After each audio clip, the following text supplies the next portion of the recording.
We don't connect to women like women connect to us. And I once explained this like this. You take a power strip, right? You take a power strip and you plug that power strip into the wall. And say if it got 5 plugs in it, you could plug 5 things into that power strip and all of them get the same amount of juice out of it. As long as that power strip is plugged into an original source. But that's man. And our original source is Allah.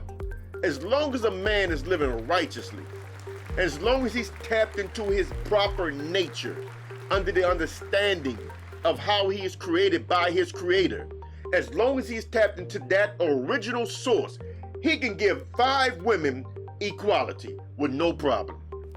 With no problem. Now that's gangster, huh? You never heard that before.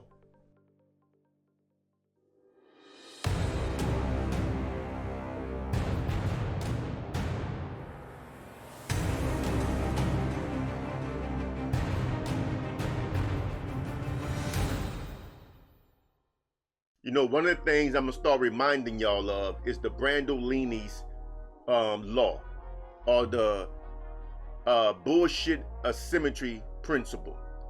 Basically, in a nutshell, what it means is that it takes 1,000 times more energy, time, effort, research, etc.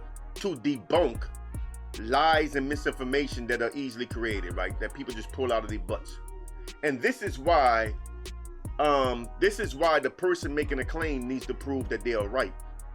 Let me be clear to a lot of people that come on this channel. I'm not making any claims. I'm telling you what I know to be true from personal experience. 99% of what I'm saying, I'm telling you from personal experience. I'm not making any claim. What I'm telling you is countering the claims made already. I'm not the one that needs to prove anything. If you walk where I've walked, go where I've gone, see what I've seen, do what I've done, you would understand what I'm saying.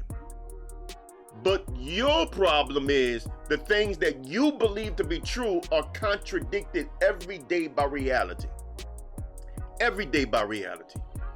Every day you walk out here and you see contradictions in your own beliefs, and what you do is you blame something or somebody or some group. You find a scapegoat so that you could protect your beliefs instead of amending them, because that's what you need to do. You need to amend your beliefs. But I want to be crystal clear here. Brother Kush is not making any claims. I'm just sharing with you personal experiences. You have to prove your claims are right. I don't have to prove that they are not. Let's just understand that. So today, I'm going to talk about Professor James Small and what he said about polygamy. He talked about it in a way as if it was some kind of illegitimate way of life that some men want, you know, so they can have fun. There is nothing fun about polygyny, bro.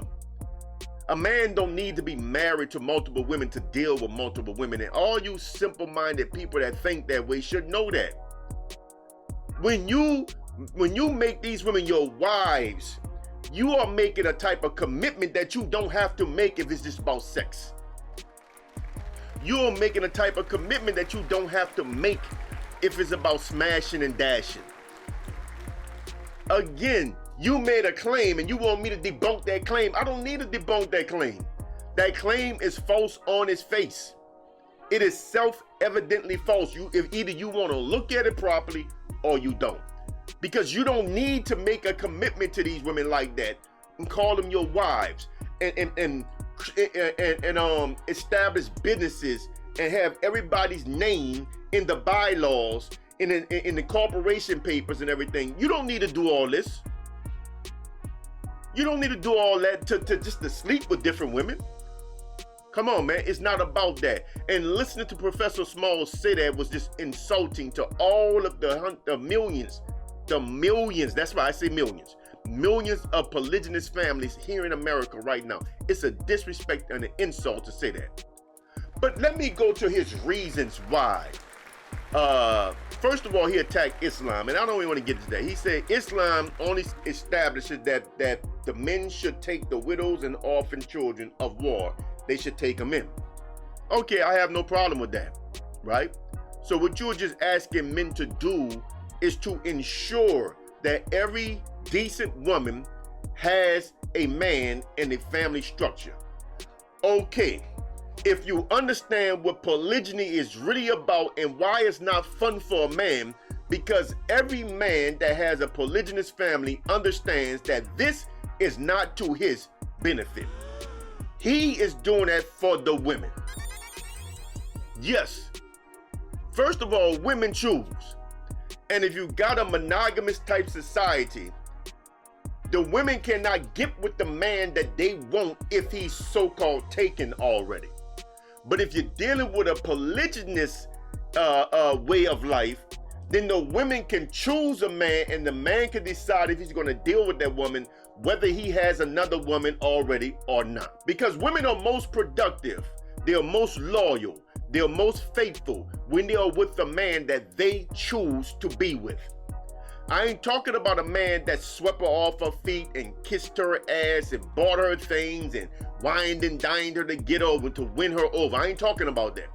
I'm saying that women are more faithful, they're more productive, they're more loyal, they're just better wives all around if they are with a man that they chose to get with.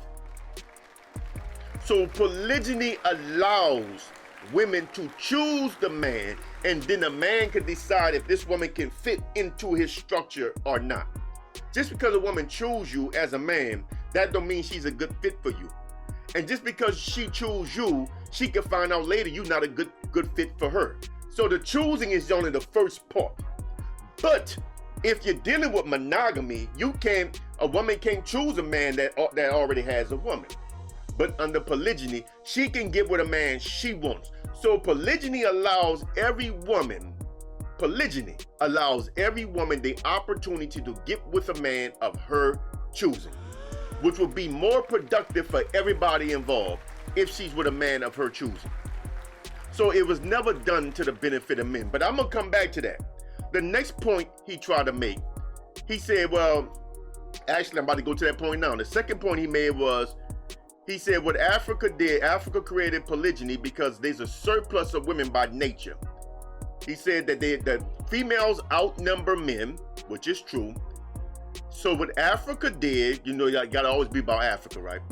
And what Africa did was they allowed the men who could afford to. That's what he tried. See, that's the caveat he put on it.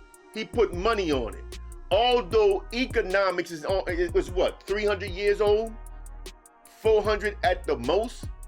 Human beings didn't always live under economic system. There was no such thing as affordability. There was no such thing as a cost of living. So all you dudes always talking about how you gotta pay the daddy to marry the wife, that's a bunch of bull, bro. I don't know where y'all get this stuff from. There is no payment. When you're an original man and y'all have access to everything, you have equal access to everything. What do you have that somebody else needs? I got you. But anyway, let me continue. So what he said was, what Africa did was they set it up so that the men who could afford multiple wives took on multiple wives because of the surplus of women they had by nature.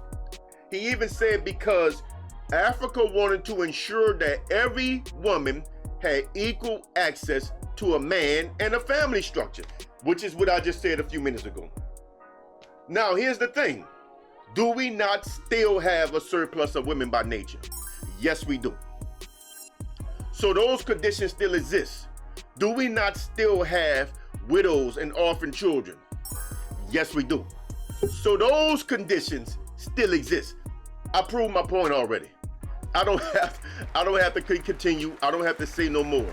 The bottom line is we still have orphans and widows out there. We still have good, decent women that don't have a man because under the way we live, they can't choose a man. They can't find a man of their choosing, particularly if he's taken. And a lot of the good brothers are married.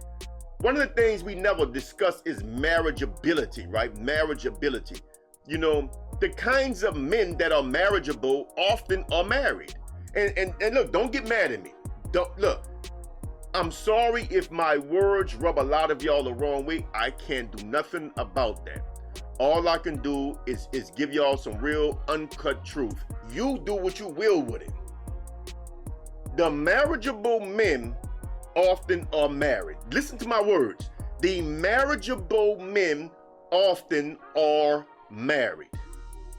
The marriageable women often are married.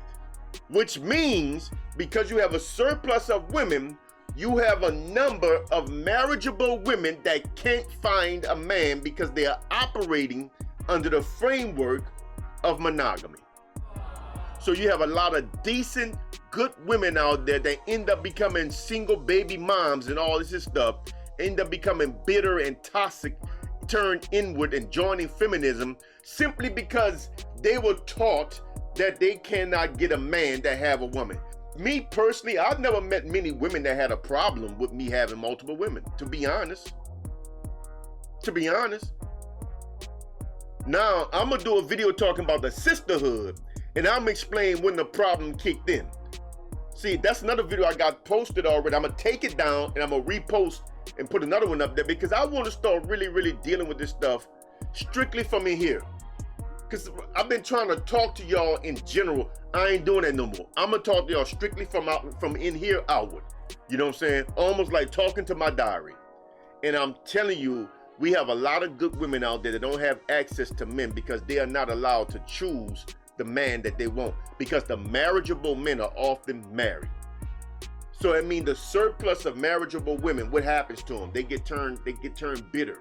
They get turned toxic because they end up with babies for dudes that they not with. You know what I'm saying?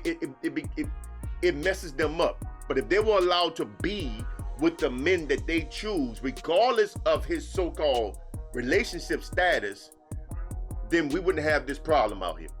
Society would be a lot happier, everything would be a lot smoother, and those family structures are very productive. Now again, I just told you everything from personal experience. I just showed you the self-contradictions and everything Professor Small says. So all y'all that was praising him, oh, such wisdom, oh man, this man is so intelligent. No, he's not. Because any strong man would tell you that men are not monogamous. First of all, we not monogamous by nature. And we don't form those type of crazy emotional attachments to women. We don't connect to women like women connect to us. And I once explained this like this here. You take a power strip, right? You take a power strip and you plug that power strip into the wall. And say if it got 5 plugs in it, you could plug 5 things into that power strip and all of them get the same amount of juice out of it. As long as that power strip is plugged into an original source. But that's man. And our original source is Allah. As long as a man is living righteously, as long as he's tapped into his proper nature, under the understanding of how he is created by his creator, as long as he's tapped into that original source, he can give 5 women equality with no problem. With no problem. Now that's gangster, huh? You never heard that before. Like the video, share the video, subscribe to the channel. Till next time, I'm out of here. I'm Brother Kush, aka the Black Alpha. Muscle.